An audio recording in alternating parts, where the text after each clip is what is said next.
வணக்கம். மாலை முரசு செய்திகளை விரிவாக பார்ப்பதற்கு முன் தலைப்புச் செய்திகளை பார்க்கலாம். சென்னையில் உள்ள எம்பி எம்எல்ஏக்களுக்கான சிறப்பு நீதிமன்றத்தில் அமைச்சர் செந்தில் பாலாஜி ஆஜர். செந்தில் பாலாஜி உள்பட 47 பேருக்கு கூடுதல் குற்றப்பத்திரிகை நகல்கள் வழங்கப்பட்டன.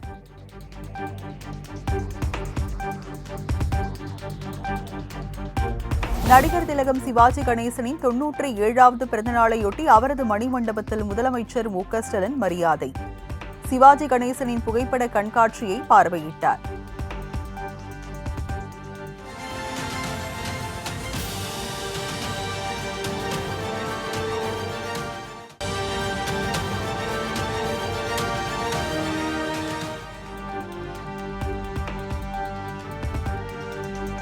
நடிகர் ரஜினிகாந்தின் உடல்நிலை குறித்து அப்பல்லோ மருத்துவமனை நிர்வாகத்திடம் கேட்டறிந்த அமைச்சர் மா. சுப்பிரமணியன், ரஜினிகாந்த் உடல்நிலை சீராக உள்ளதாகவும் தொடர்ந்து மருத்துவர்கள் கண்காணித்து வருவதாகவும் தகவல்.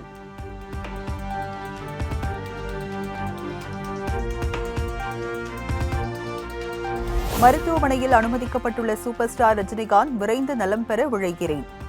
முதலமைச்சர் மு.க.ஸ்டாலின் எக்ஸ் வலைதளத்தில் பதிவு.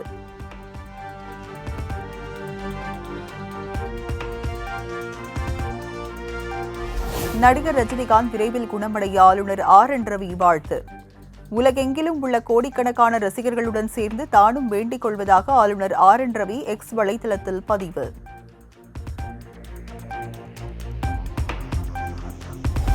உடல்நலக்குறைவால் பாதிக்கப்பட்டு மருத்துவமனையில் அனுமதிக்கப்பட்டுள்ள நண்பர் நடிகர் ரஜினிகாந்த் விரைவில் நலம் பெற வேண்டும். பாமக தலைவர் அன்புமணி ராமதாஸ் எக்ஸ் வலைதளத்தில் பதிவு.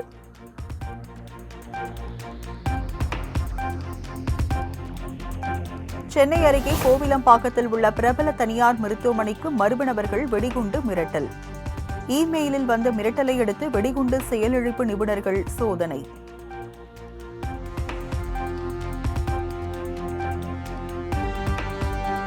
ஜம்மு காஷ்மீரில் ஜனநாயகத்தின் திருவிழாவை வெற்றி பெற செய்ய அனைத்து வாக்காளர்களும் முன்வந்து வாக்களிக்க வேண்டும் என பிரதமர் நரேந்திர மோடி வேண்டுகோள். முதன்முறை வாக்காளர்களும் அதிகளவில் வாக்களிக்க வலியுறுத்தல்.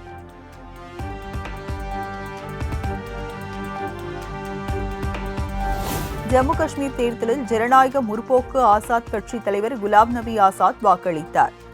அனைவரும் தவறாமல் தங்களது ஜனநாயக கடமையாற்ற வேண்டும் என வலியுறுத்தல்.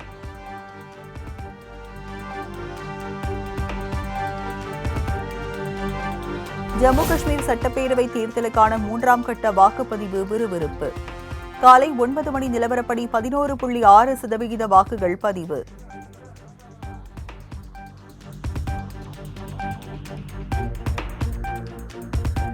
திமுக ஆட்சியில் காவல் நிலைய மரணங்கள் தொடர்கதையாகிவிட்டதாக அதிமுக பொதுச் செயலாளர் எடப்பாடி பழனிசாமி குற்றச்சாட்டு.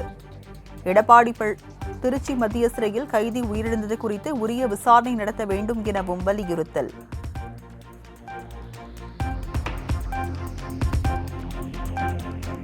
பிரமிக்க வைக்கும் சாதனைகளை செய்து காட்டியவரை பிறந்த நாளில் வணங்குகிறேன்.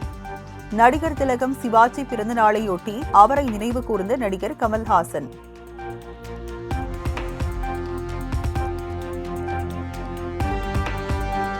உதகை மற்றும் கொடைக்கானலில் இ-பாஸ் நடைமுறை நீட்டிப்பு. மறு உத்தரவு வரும் வரை இ-பாஸ் நடைமுறையில் இருக்கும் என மாவட்ட நிர்வாகங்கள் அறிவிப்பு.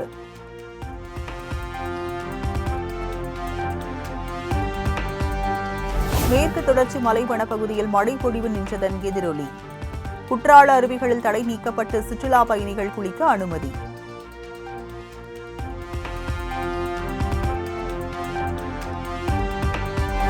மேட்டூர் அணைக்கு நீர்வரத்து வினாடிக்கு 3284 கன அடியில் இருந்து 12764 கன அடியாக அதிகரிப்பு. பாசனத்திற்காக வினாடிக்கு 15700 கன அடி நீர் வெளியேற்றம்.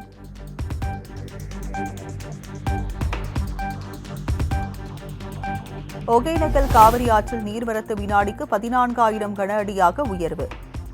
நேற்று மாலை வினாடிக்கு 13000 கன அடியாக இருந்த நிலையில் சற்று அதிகரிப்பு.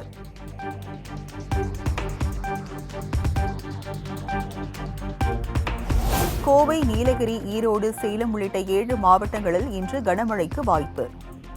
தேனி, திண்டுக்கல், கிருஷ்ணகிரி, தருமபுரி உள்ளிட்ட 9 மாவட்டங்களில் நாளை கனமழை பெய்யக்கூடும் எனவும் சென்னை வானிலை ஆய்வு மையம் கணிப்பு.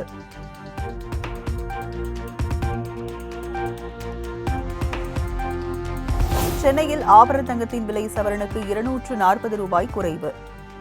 கிராம் ஒன்றுக்கு 7,050 ரூபாய்க்கும் சவரன் ஒன்றுக்கு 56,400 ரூபாய்க்கும் விற்பனை.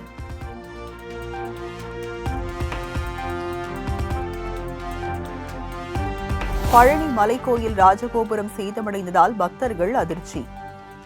கும்பாபிஷேகம் நடந்த ஓராண்டு முடிவடைந்த நிலையில் ராஜகோபுரம் சேதம்.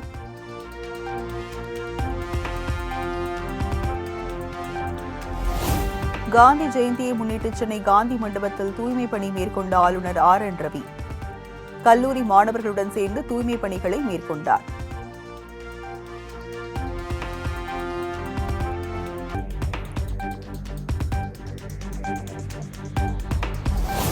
குஜராத்திற்கு புனித யாத்திரை சென்றபோது வெள்ளத்தில் சிக்கி மீட்கப்பட்ட தமிழர்கள்.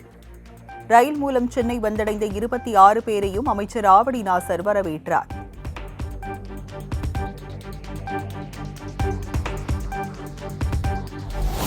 சென்னையில் வணிக பயன்பாட்டுக்கான எரிவாயு சிலிண்டர் விலை 48 ரூபாய் உயர்ந்து 1,903 ரூபாய்க்கு விற்பனை.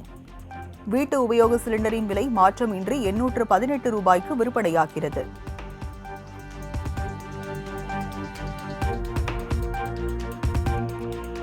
இந்திய விமானப்படை தின வான் சாகச நிகழ்ச்சியை முன்னிட்டு விமான அட்டவணையில் மாற்றம். இன்று முதல் வரும் 8ஆம் தேதி வரை 2 மணி நேரம் வரை விமான ஓடுபாதை மூடப்படும் என அறிவிப்பு.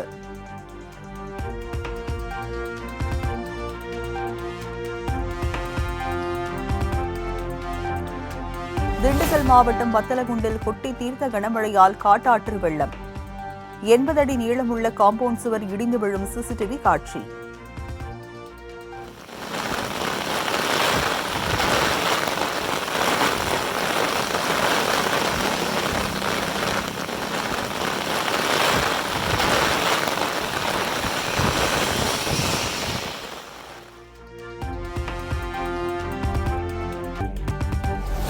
கிருஷ்ணகிரி மாவட்டம் தேன்கனிக்கோட்டை அருகே காட்டு யானைகள் அட்டகாசம். விளை பயிர்களை சேதப்படுத்தி சென்றதால் விவசாயிகள் வேதனை.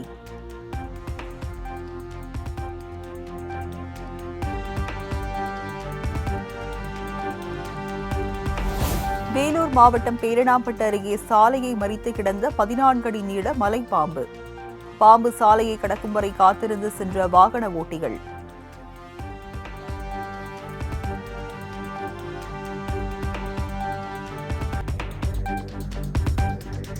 மேட்டுப்பாளையம் உதகை இடையேயான மலை ரயில் சேவை இன்று ரத்து. மலை ரயில் பாதையில் சீரமைப்பு பணிகள் நடைபெற்று வருவதை அடுத்து தெற்கு ரயில்வே அறிவிப்பு.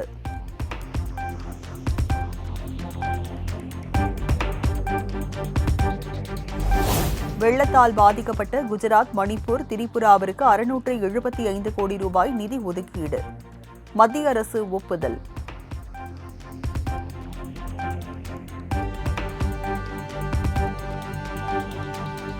மைசூரு நகர மேம்பாட்டு ஆணையத்தால் பெறப்பட்ட 14 மனைகளை திரும்ப ஒப்படைப்பதாக கர்நாடக முதலமைச்சர் சித்தராமையாவின் மனைவி அதிகாரிகளுக்கு கடிதம். முறைகேடு தொடர்பாக அமலாக்கத்துறை வழக்கு பதிவு செய்த நிலையில் அதிரடி முடிவு.